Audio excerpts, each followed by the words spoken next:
চলতি মৌসুম শেষেই পিএসজি ছেড়ে দিচ্ছেন ফরাসি তারকা কিলিয়ান এমবাপ্পে। তবে এখন থেকেই তার বদলি খোঁজা শুরু করেছে ফরাসি ক্লাবটি, যেখানে তাদের প্রধান লক্ষ্য বার্সেলোনার উদীয়মান তারকা লামিন ইয়ামালকে দলে টানা। বিষয়টি নিয়ে বিস্তারিত জানাতে উষারবাণী স্পোর্টস থেকে আমি মেহেদী হাসান আছি আপনাদের সাথে। দলের প্রধান তারকাকে ছাড়া আগামী মৌসুম ভাবতেই পারছে না পিএসজি। এমবাপ্পে নিজেই ঘোষণা দিয়েছেন চলতি মৌসুম শেষে আর পিএসজিতে থাকছেন না তিনি। তবুও তাকে ধরে রাখার চেষ্টা চালিয়ে যাচ্ছে ফরাসির চ্যাম্পিয়নরা। তবে ধারণা করা হচ্ছে চলতি মৌসুম শেষে রিয়াল মাদ্রিদে পাড়ি জমাবেন ফ্রান্সের হয়ে বিশ্বকাপ জেতাই ফুটবলার। এমবাপ্পে ক্লাব ছাড়লে তার জায়গা নেবেন কে, এমন প্রশ্ন উঠতেই পারে।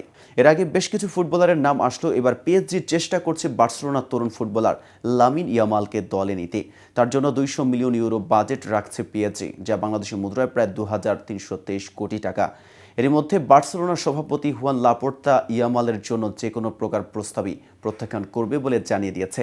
তবে অফিসিয়ালিভাবে এখনও ইয়ামালের জন্য কোনো প্রস্তাব না পাঠালেও তারা চেষ্টা চালিয়ে যাবে তাকে দলে টানতে। তবে ইয়ামালকে যে কোনো মূল্যেই ছাড়বে না বার্সেলোনা, তা অনেকটাই নিশ্চিত। উল্লেখ্য, চলতি মৌসুমে দুর্দান্ত খেলেছে 16 বছর বয়সী ইয়ামাল। ইতিমধ্যে বার্সেলোনার সেরা খেলোয়াড়দের একজনে পরিণত হয়ে গেছেন স্প্যানিশের তারকা। তো বন্ধুরা, স্প্যানিশ তারকা ইয়ামালের পেছনে ফুটবল ক্লাবগুলোর কারি অর্থ খরচ করাই কি তাকে ভবিষ্যতে আরও বড় তারকা পরিণত করবে? আপনার মতামত জানাতে পারেন কমেন্ট বক্সে। আর ভিডিওটি ভালো লাগলে শেয়ার করতে ভুলবেন না। আজ এ পর্যন্তই। এতক্ষণ সাথে থাকার জন্য ধন্যবাদ। নিত্য নতুন সকল আপডেট পেতে উষারবাণী স্পোর্টসের সাথেই থাকুন।